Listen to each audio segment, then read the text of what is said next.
Tiens. Cette question, on l'a déjà répondu.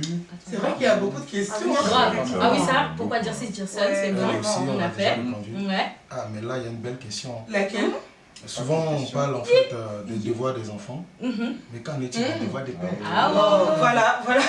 Voilà un rebelle en fait.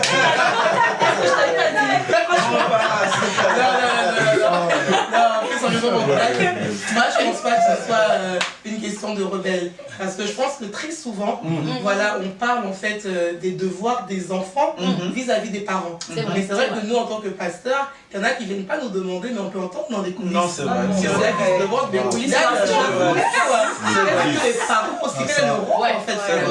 C'est souvent une question qui nous revient souvent. Et même dans les attitudes, on peut lire que les gens parfois attendent qu'on leur dise en fait, mais c'est quoi le rôle en fait des parents spirituels? Et il y en a plein en fait. L'un des premiers mots qui me vient, c'est la protection. En fait, déjà sur le plan naturel, quand on pense aux parents, en fait, la première chose qui me vient, c'est vraiment la protection. Les parents sont là pour nous donner un toit. Et un toit nous permet d'être protégés de plein de péripéties. Voilà, la neige, la pluie et toutes ces choses. Il y a tellement à dire en fait. Développe. Je m'aperçois, enfin j'ai une petite anecdote. Il y a quelques années, dans mon précédent appartement, j'avais mon fils qui avait, je crois, 2 ans par là. Et j'avais mal verrouillé la porte d'entrée et je l'ai cherché tout d'un coup en fait dans l'appartement, je ne le voyais pas et je m'étais aperçue en descendant, j'étais quand même au 4e étage. Et je suis sortie en fait de l'immeuble et je l'ai vu au bord, sur la chaussée. Sur la chaussée, et il y a un véhicule qui arrivait.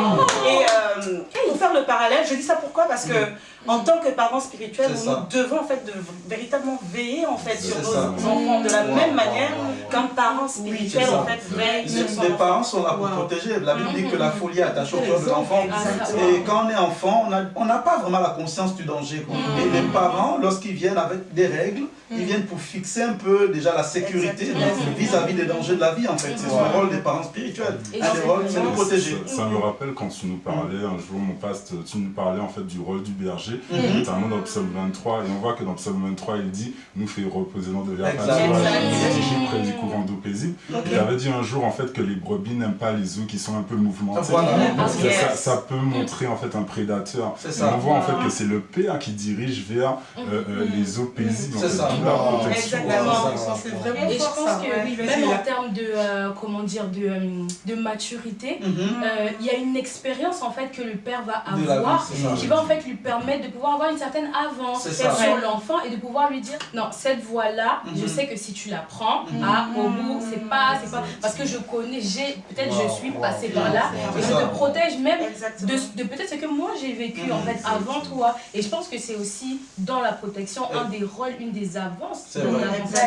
On a vu l'histoire du fils prodigue, comment lorsqu'il s'est barré de la maison de son père, dans Luc 15, les problèmes qu'il a rencontrés, et quand il est parti avec un héritage. En fait, il pensait être mature, et au final, lorsqu'il a quitté le père, il s'est rendu compte que un père est là pour protéger. Au final, on peut parfois se tromper sur notre degré de maturité, et même quand on est devenu mature, on a toujours besoin d'un père. Il y a toujours le père qui est plus mature. Toujours, qui est là pour faire tampon, pour être une forme de protection. Moi j'ai juste un exemple par rapport à ça. J'ai mon grand frère qui s'était marié et une semaine après il a eu un accident. Et après l'accident il s'est retrouvé dans le coma. Et il y avait, on connaissait en Afrique les œuvres de la sorcellerie. Et il disait qu'il était dans le coma, il était là, il était couché, il y avait son pasteur qui était de l'autre côté. Et comme il y avait un sorcier de la famille qui le réclamait, et il se battait pour son corps, et soudainement, le pasteur a eu le dessus sur le sorcier en question. Ça, c'est lui qui raconte après, quand il sort du corps. Oh my God. Quand il a eu le dessus, soudainement, il est revenu à la vie, et donc je comprends la protection. Quel témoignage. Voilà, et puis il y en a plein de rôles. On peut aussi parler de la bénédiction.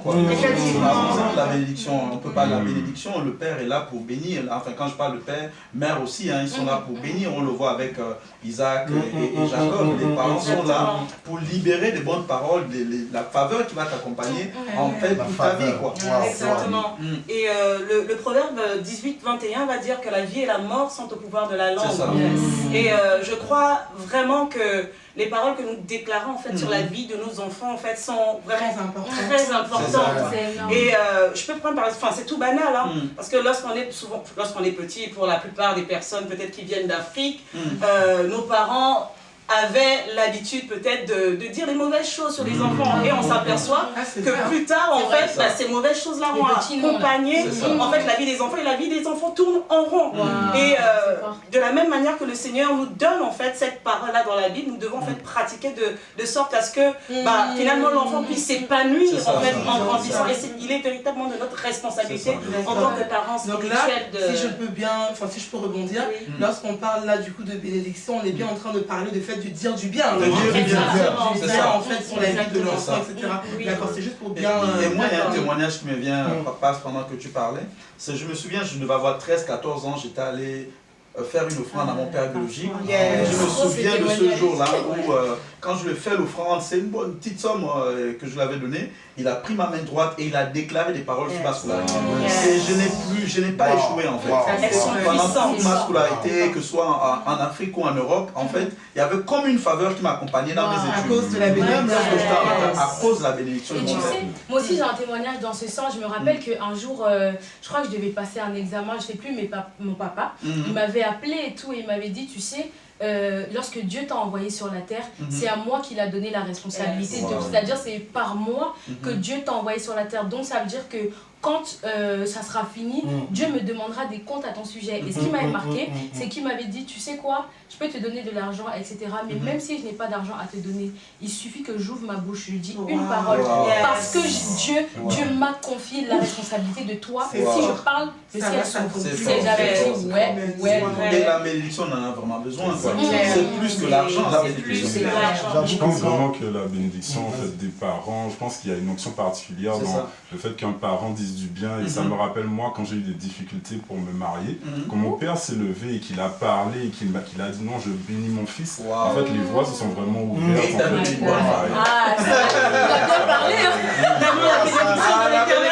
Il y a vraiment une puissance dans le fait de nommer. Tout à l'heure, tu parles de Jacob et on voyait que ses parents lui ont donné un mauvais nom, celui qui on voyait que ça lui apporte ses préjudices. Et en fait, on voit qu'à la suite, quand Rachel a accouché de Benjamin, en fait, Rachel a voulu l'appeler Ben-Uri, qui veut dire enfant de ma douleur. Et le père s'est levé, Jacob s'est levé, il a dit non, il ne va pas s'appeler comme ça, il va s'appeler Benjamin, qui veut dire enfant de ma joie. Et en fait, on voit que quand le père se lève pour nommer, en fait, c'est une bénédiction en fait, qui peut suivre, qui peut régir vraiment la vie vraiment de l'enfant, d'où l'importance vraiment de toujours réjouir le cœur du père, donc il puisse toujours dire des bénédictions. Et on voit en fait comment Ésaü a pu pleurer parce qu'il voyait en fait que son père Isaac n'a pas pu relâcher la bénédiction. C'était pas de l'argent, c'était des paroles. Moi j'avoue que ce principe je ne le maîtrisais pas trop, mais j'avoue qu'avec tes enseignements sur la bénédiction, tu disais souvent que maintenant tu peux même écrire la liste en fait des bénédictions que tes parents doivent relâcher ta vie.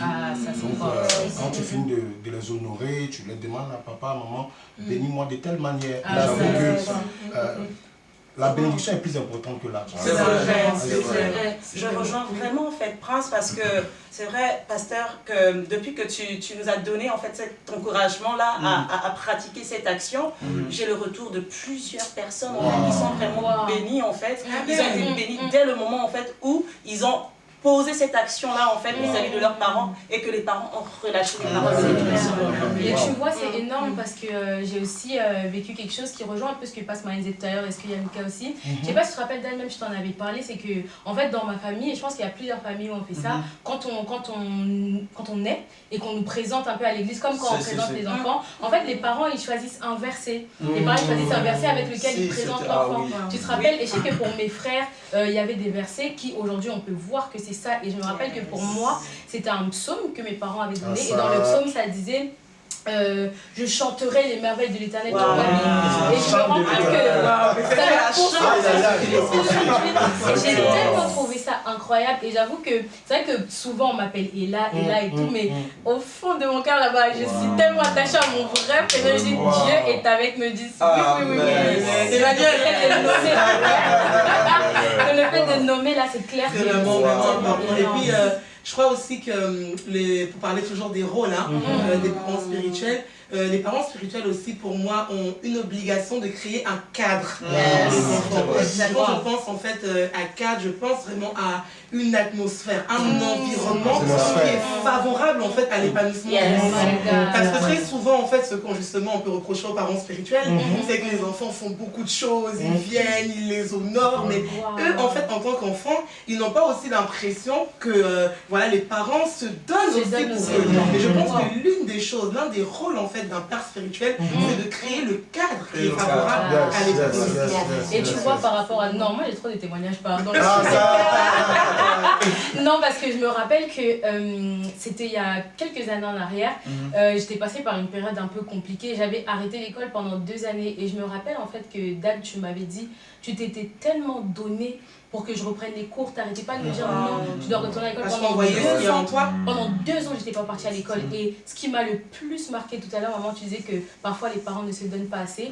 Mais je me rappelle en fait que ce que Dad m'avait dit, c'est que parce qu'à l'époque, je vivais pas encore à la maison et il m'avait dit il faut que tu reviennes à la maison parce qu'il faut que tu retournes à l'école. Et ce qui m'a touchée, c'est que Dad a dit avec maman, on va chercher un appartement pour que tu aies ta chambre. Parce que si tu as ta chambre, tu pourras mieux étudier tes cours et tu pourras réussir à l'école. Et effectivement, on a déménagé dans un appartement où j'ai eu une chambre pour aller à l'école.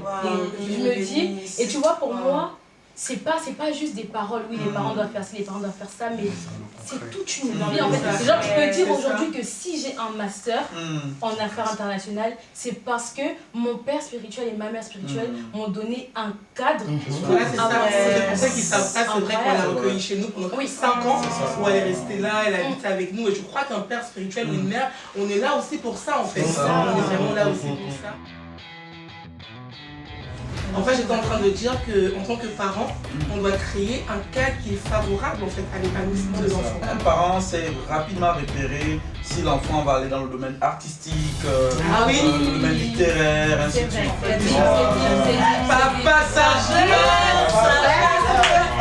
Papa sagesse aime bien dire que voilà, Dieu est celui qui aime bien nous montrer la fin et puis nous ramène au début. Marcher, honnêtement, je faisais pas confiance. Congo 242.